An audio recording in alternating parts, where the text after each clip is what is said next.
Olá, alunos Medicel. Sou a doutora Aline, dermatologista, e eu vim hoje abordar infecções profundas.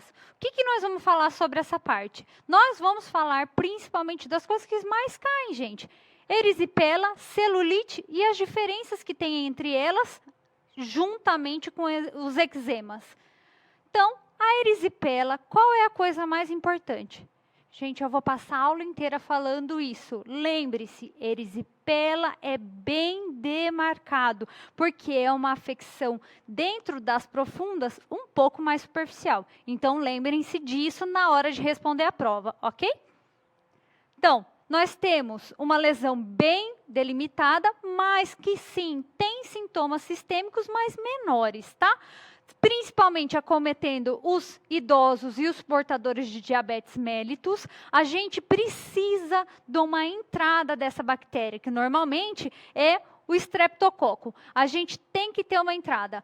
Como que a gente vai ter uma entrada? Uma infecção de Tinea pedis pode abrir um foco de entrada para essa quebra de barreira. O que mais que a gente pode ter? Na face, a gente pode ter um problema de herpes labial, por exemplo, levando a um acometimento. Outra coisa que é muito comum de fazer essa entrada são as úlceras das pernas. Então, a gente precisa se lembrar, nos membros inferiores, que essas podem ser os focos de entrada desses streptococcus, que vai fazer toda essa bagunça, tá?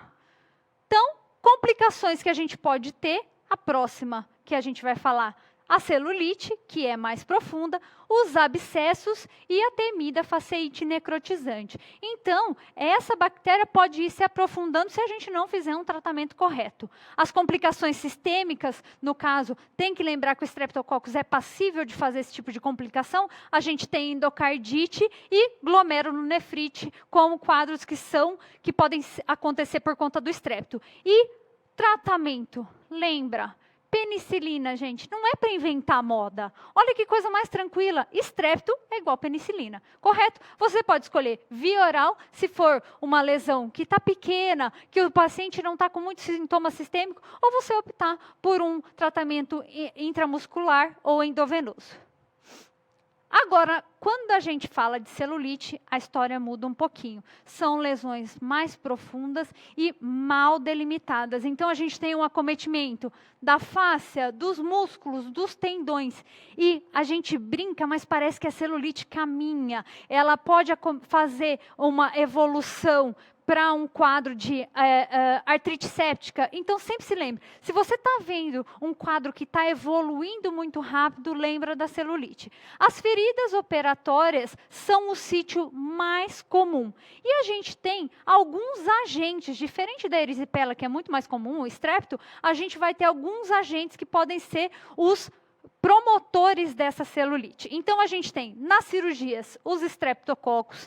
Nas feridas abertas e nas úlceras, podemos ter o estáfilo como um vilão. Que mais? Nas mordeduras de animais gram-negativos e anaeróbios, porque isso faz parte da flora normal da cavidade oral desses animais.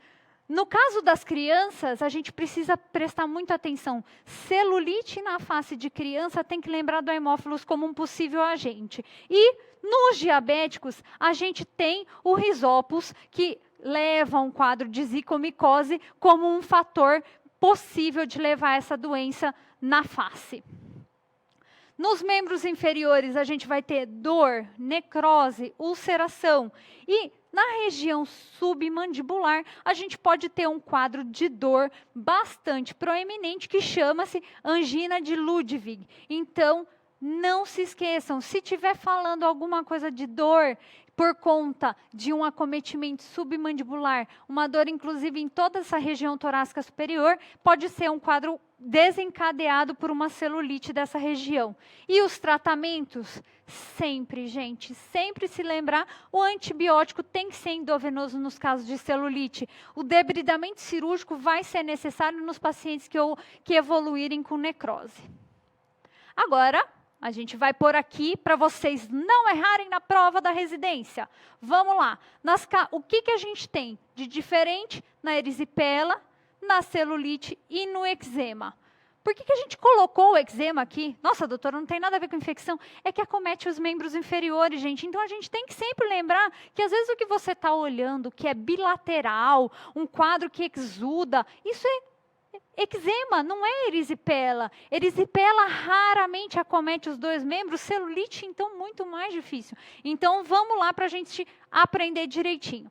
Na erisipela, as camadas superficiais da pele são acometidas. Na celulite, são estruturas mais profundas. Lembra? Vai até a fáscia. No caso do eczema, é bastante superficial. A gente vai ter epiderme e derme acometidas. Continuando, de novo, erisipela, bordas bem demarcadas, bem delimitadas. Na celulite, você não enxerga onde começa e onde termina, tá? E no eczema, a gente vai ter eritema e descamação bem delimitados. Então, pode entrar como diagnóstico diferencial. Continuando, erisipela. Vai ter dor? Pouca, porque o acometimento não é tão profundo. No caso da celulite, sim. É uma infecção, está pegando panículo, a parte dos panículos mais profundos, a gente tem que se lembrar disso como um sinal importante para o paciente. O eczema, então, não tem dor, só que tem muito prurido. Continuando, na erisipela a gente pode ter quadros recorrentes, na celulite isso é raro, tá? E no eczema também, porque o eczema nada mais é do que uma dermatite daquela área. Então, se a gente não tirar o fator causal, que nos membros inferiores costuma ser a região vascular, o eczema normalmente é um eczema de estase, se a gente não consegue resolver isso, ele pode ter recorrência. Por último, os agentes. A erisipela, o nosso estrépito, a celulite, depende do local, depende do que foi que aconteceu, como o estrépito, o estáfilo e o hemófilos, e o eczema é um quadro muito mais desencadeado por insuficiência venosa. Então, gente, não é para errar na prova de residência. Bem demarcado, bem delimitado, erisipela. Mal demarcado, pega profundo, paciente com muito sintoma sistêmico, tem que lembrar. Sintoma sistêmico bem profundo, celulite, certo? Não vamos errar, hein? Bom, era isso que eu queria dizer para vocês, então até a próxima.